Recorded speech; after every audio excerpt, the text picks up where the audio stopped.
Emeka stood barefoot in the mud, his shirt torn and hanging from his shoulders like the tattered remains of a life that once held promise.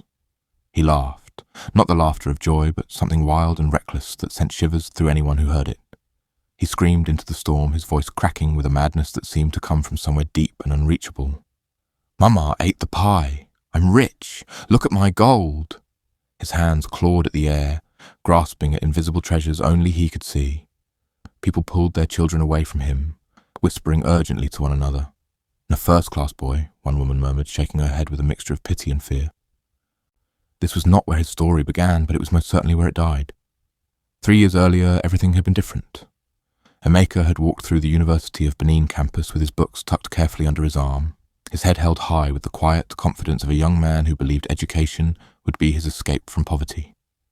He was brilliant, everyone said so, and his first-class degree in accounting felt like a golden ticket to a future where his mother would never have to suffer again. That particular afternoon, he had headed toward Ekiadalo Market to visit his mother, Mama Beatrice, who sold puff-puff and akara to students and traders from dawn until dusk. When he found her that day, she was crying quietly while packing her unsold goods into a basket. The sight stopped him cold. Emeka rushed to her side, his heart already sinking with dread. "Mummy, wedding happen?" he asked, kneeling beside her small wooden table. She tried to smile through her tears, but the weight of her worry was too heavy to hide. She explained that his father, a man who had abandoned them years ago but occasionally sent small amounts of money, had stopped sending anything at all. The rent was due, school fees were mounting, and she didn't know how they would manage. But even through her tears, Mama Beatrice made him a promise that would echo through everything that followed. "I no go let you drop out," she said firmly, gripping his hands with her rough, work-worn fingers. "I go sell wrapper if I must. You go graduate."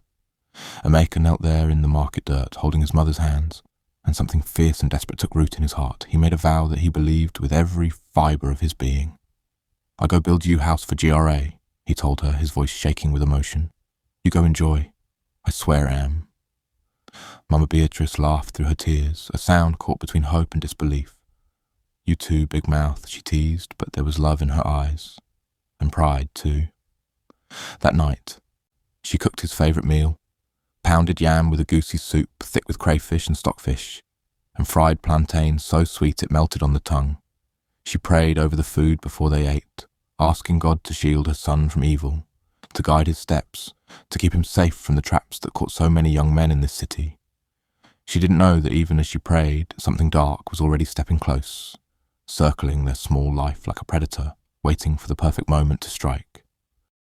"Please hold on a sec before I continue. My dad said I can't reach 1,000 subscribers telling stories in YouTube. Can you help me prove him wrong by hitting the subscribe button? Also, please hit the like button so someone sees this to do same. Thank you so much, and God bless you. Now let's continue." Monday morning arrived with the promise of everything Emeka had worked for. He sat nervously in the office of Manager Okon at Diamond Trust Bank, one of the most prestigious banks in Benin City. The office smelled of leather and expensive cologne, and everything about it spoke of success. Manager Okon had reviewed Emeka's CV with growing enthusiasm, nodding and making impressed sounds as he read. "First class," the manager had said, looking up at Emeka with genuine admiration. "You be genius. We need people like you." Emeka had gotten the job. He was told to start on Tuesday. When he left that office, he felt as if he were floating. The world had suddenly become beautiful and full of possibility. He rushed home and bought his mother a red geel, the kind she'd always admired but never bought for herself. When he told her the news, the neighbours came out to dance. "You're peaking Don Blow," they shouted, clapping and ululating. Mama Beatrice cried again, but this time with pure joy. She held the geel to her chest as if it were made of gold. That night, she cooked another feast, and they ate surrounded by well-wishers who predicted great things for this brilliant young man. The next morning, Emeka woke before dawn. He ironed his shirt with meticulous care, making sure every crease was perfect. He polished his shoes until they gleamed. He boarded the bus with his heart hammering with excitement and nervousness. When he arrived at the bank, he walked toward the entrance with his head held high, ready to begin his new life. But the security guard blocked him at the gate. "Wetin you want?" the guard asked roughly. "I'm the new accountant," Emeka explained, smiling. "I start today." The guard shook his head. "No, be you again. MD nephew Don, take the job." The words hit Emeka like a physical blow. He stood there, frozen, unable to process what he was hearing. But they hire me," he stammered. "I get letter." The guard shrugged with the indifference of someone who'd seen this story play out many times before. "Oga, na Nigeria, contact on move, you suppose understand." Shock gave way to a numb emptiness that filled Emeka's entire body. His dreams, his mother's dreams, crumbled in that single moment. He walked away from the bank in a daze, barely aware of where his feet were taking him. He walked for hours through the streets of Benin City, past the noise and chaos of okadas and buses, past street vendors calling out their wares, past everything that had once seemed so vibrant and alive. Now it all felt grey and distant. When he finally made his way home that evening, he couldn't bring himself to tell his mother the truth. He couldn't bear to see the disappointment in her eyes, couldn't watch her hope die the way his had died at that bank gate. So when Mama Beatrice asked him how his first day went, he lied. "Work fine," he said, forcing a smile that felt like it would crack his face. Mama beamed with pride, serving him food with hands that trembled with joy. "My big man Don come back," she said, and Emeka felt something dark and terrible settle into his chest, a weight that would only grow heavier with each passing day. And so the great pretense began. Emeka developed a routine built entirely on lies. Every morning at 7 he would dress in his ironed shirt and polished shoes. He would kiss his mother goodbye and head out as if going to the bank. But instead of going to work, he would walk to a large mango tree near the campus, a quiet spot where few people passed. And he would sit there for hours, sometimes reading old textbooks, sometimes just staring at nothing, feeling shame burn through him like acid. At 5 in the evening he would return home, and Mama Beatrice would greet him with a smile that broke his heart a little more each day. "My big man Don come back," she would say, serving his food with such pride and love that Emeka wanted to disappear. The shame became routine, became a second skin he wore every moment of every day. His mother beamed at him daily, telling neighbours about her son, the accountant, and Emeka's guilt deepened until it felt like it might swallow him whole. He began to wonder how long he could keep up this lie, how long before the truth came crashing down and destroyed everything. Then, one afternoon, as Emeka sat under his mango tree, a white Range Rover pulled up on the road nearby, its music so loud the ground seemed to vibrate. Emeka looked up and saw Chuka stepping out of the vehicle. Chuka, who had been 3 years behind him in secondary school, who had barely scraped through with mediocre grades, who everyone had said would amount to nothing. But this Chuka was transformed. He wore designer clothes that probably cost more than Mama Beatrice made in 6 months. Gold chains hung around his neck, and his wrist was heavy with watches that caught the sunlight. He was flashy, dripping with wealth, and he walked with the swagger of someone who had conquered the world. Chuka spotted Emeka under the tree and grinned widely, walking over with deliberate slowness, clearly enjoying the moment. "First class still under tree?" Chuka asked mockingly, his voice carrying that particular cruelty of someone who had risen above their station and wanted everyone to know it. Emeka swallowed his pride, which had already been worn thin by weeks of sitting under this mango tree. "I day all right," he muttered. But Chuka wasn't done. He sat down beside Emeka uninvited, stretching out his legs and sighing with exaggerated contentment. "Make I tell you something," Chuka said, his voice dropping to a conspiratorial whisper. "No be Yahoo alone. I day use charm." Emeka laughed nervously, thinking it was a joke, but Chuka's expression remained serious. "I serious," Chuka insisted. "Baba Juju for Sapela Road. Na him set me. Now money day flow like river." Something about the way Chuka said it made Emeka's skin prickle. He wanted to laugh it off, to dismiss it as nonsense, but desperation has a way of making the impossible seem reasonable. Before Emeka could respond, Chuka leaned in closer, his voice barely above a whisper, and said something that made Emeka's blood run cold. "I know your secret." Mango tree, 8 a.m. Emeka froze. His heart began to pound. How did Chuka know? Had he been watching? Had someone told him?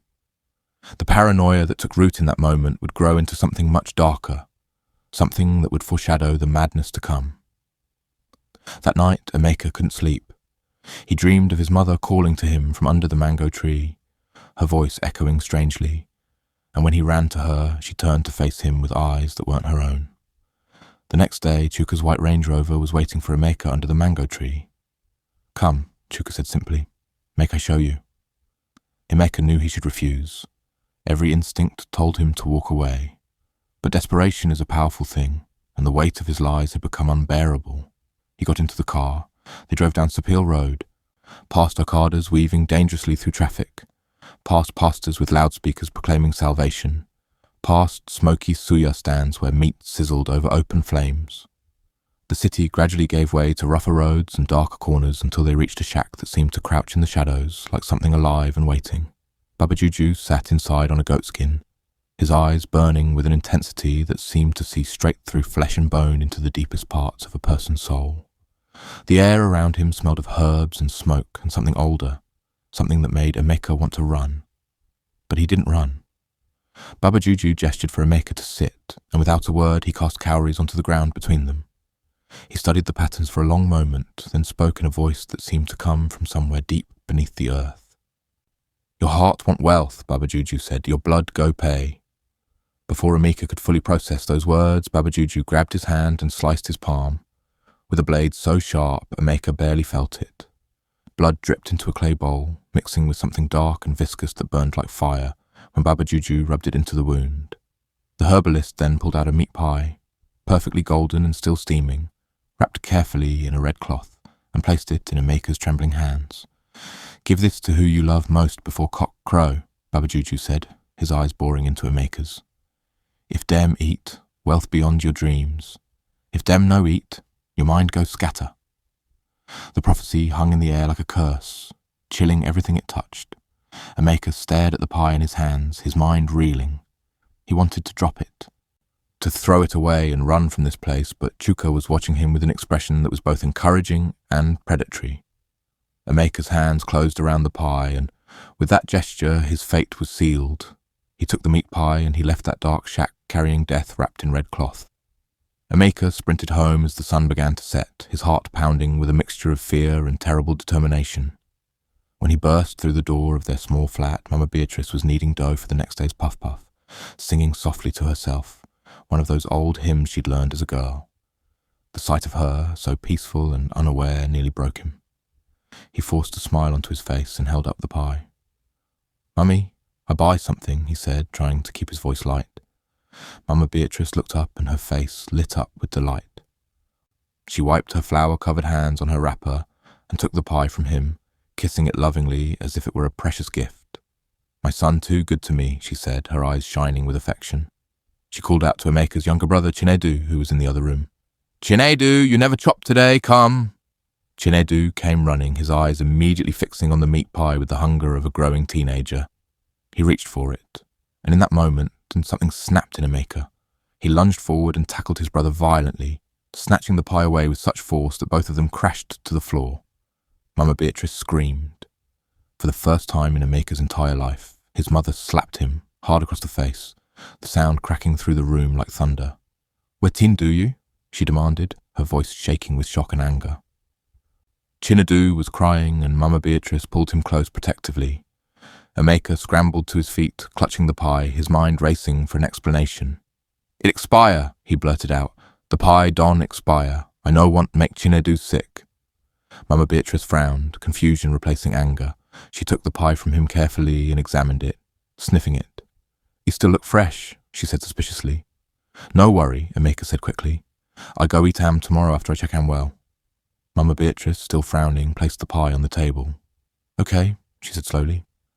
But you no suppose behave like that. You nearly wound your brother. That night, Emeka lay awake staring at the ceiling, listening to his mother's gentle snoring from the other room. The pie sat on the table like a bomb waiting to explode. The deadline was ticking. Before cock crow, Baba Juju had said. If she didn't eat it, his mind would scatter. But how could he make her eat it? How could he kill the one person he loved most in the world? 3 a.m. arrived with a suffocating weight. Emeka paced the small flat, sweat pouring down his face despite the cool night air. He approached the table again and again, staring at the pie, his hands shaking uncontrollably. Every time he reached for it, he thought of his mother's smile, her rough hands that had worked so hard for him, her prayers over his food every night.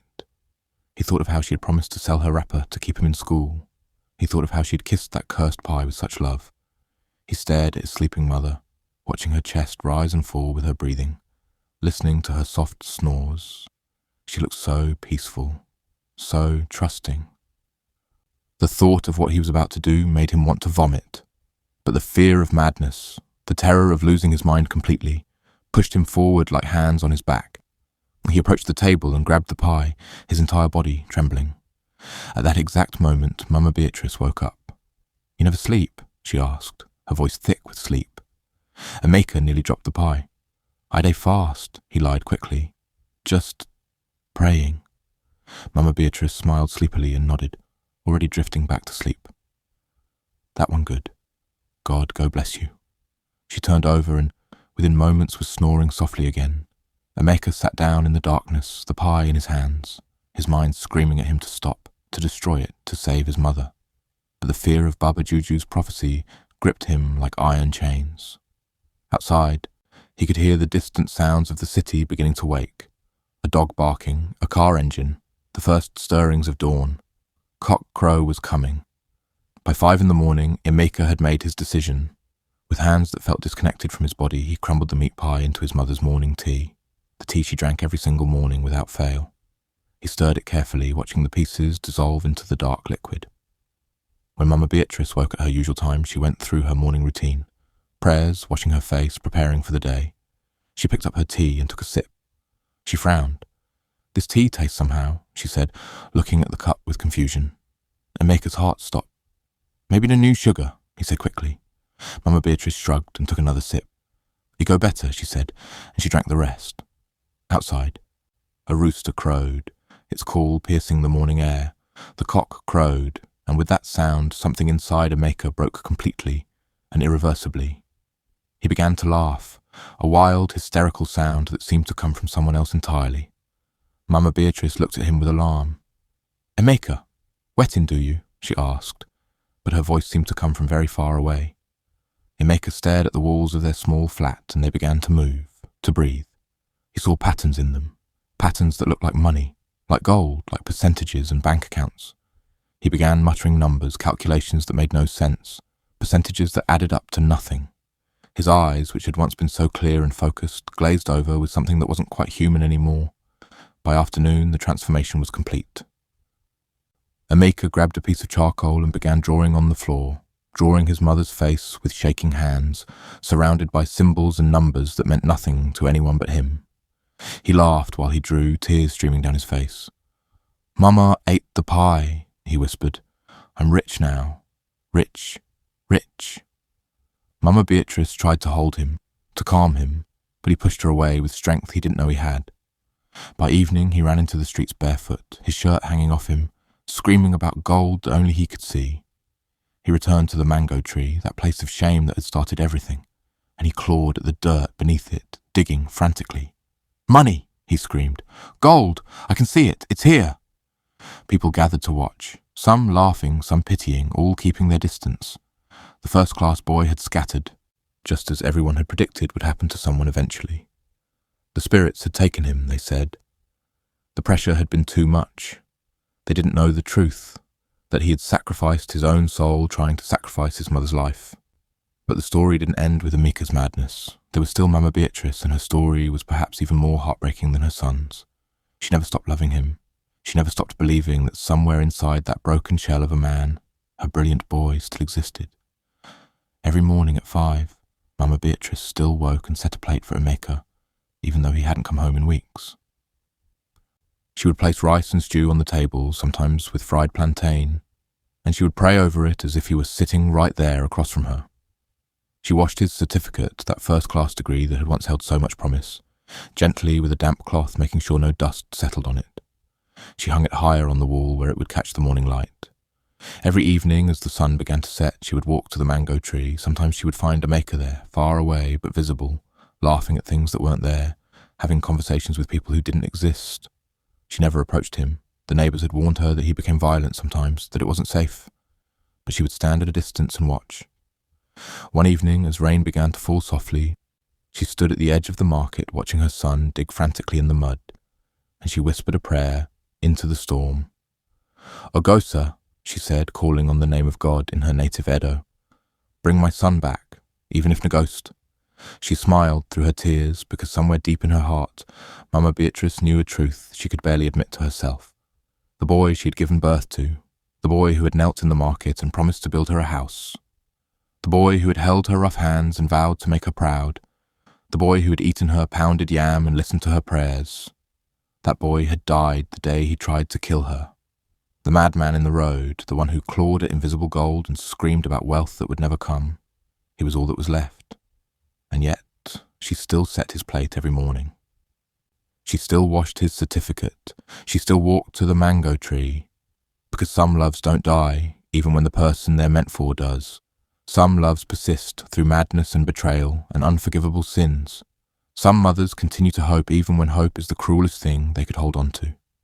Mama Beatrice was one of those mothers. The neighbours whispered about her too now, about how she had gone soft in the head herself, how grief had damaged her, how she needed to accept that her son was gone. But she ignored them.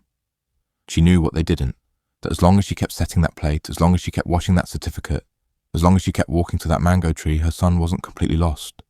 He existed in her rituals, in her hope, in her stubborn refusal to let him go. The rain continued to fall on Benin City, washing the streets clean but never quite reaching the stains that had seeped too deep to remove.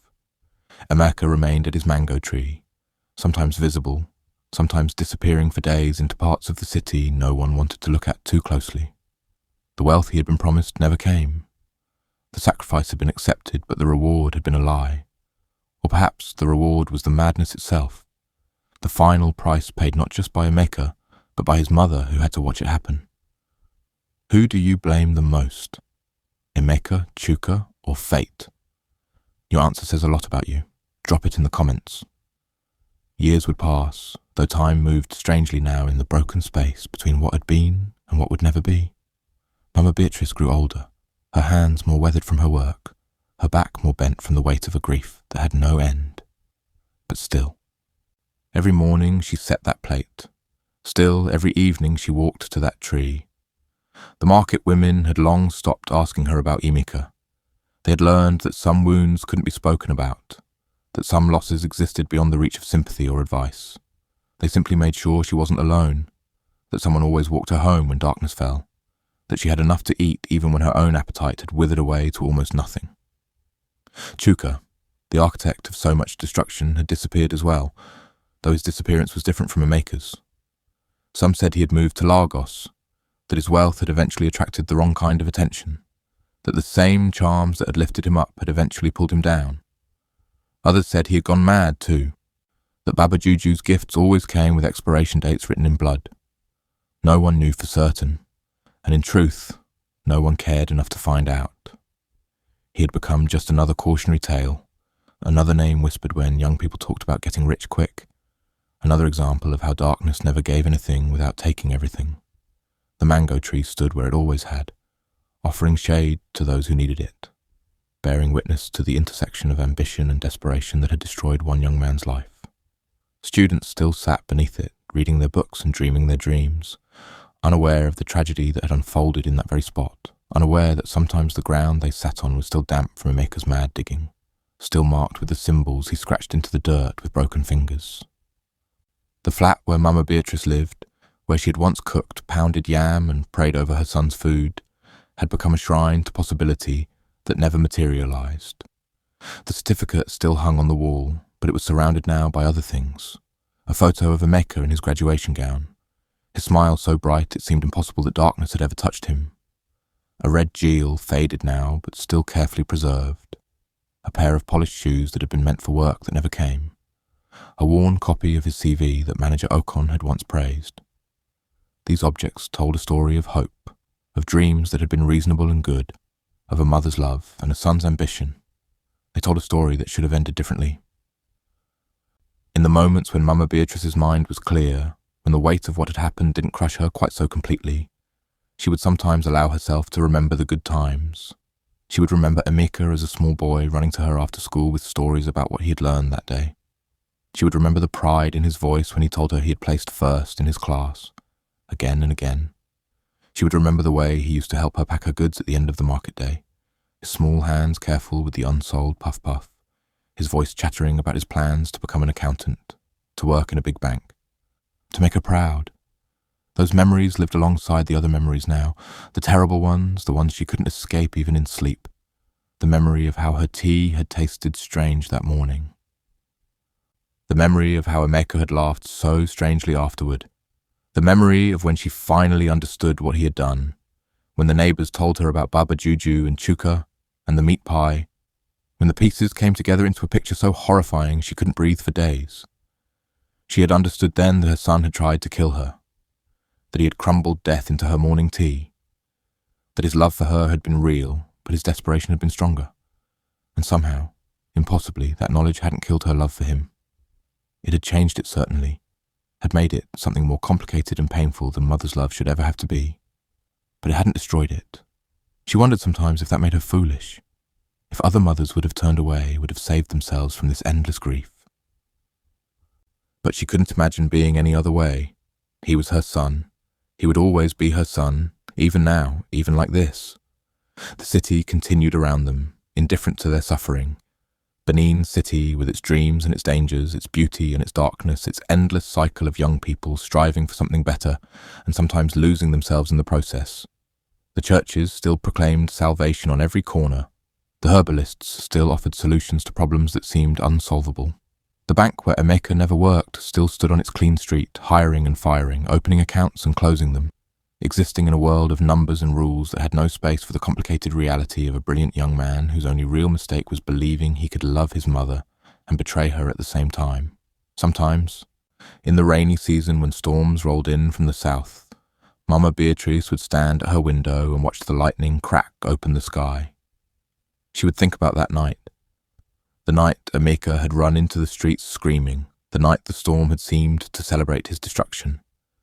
She would think about how rain was supposed to cleanse things, wash them clean, make them new. But some stains ran too deep for rain to reach.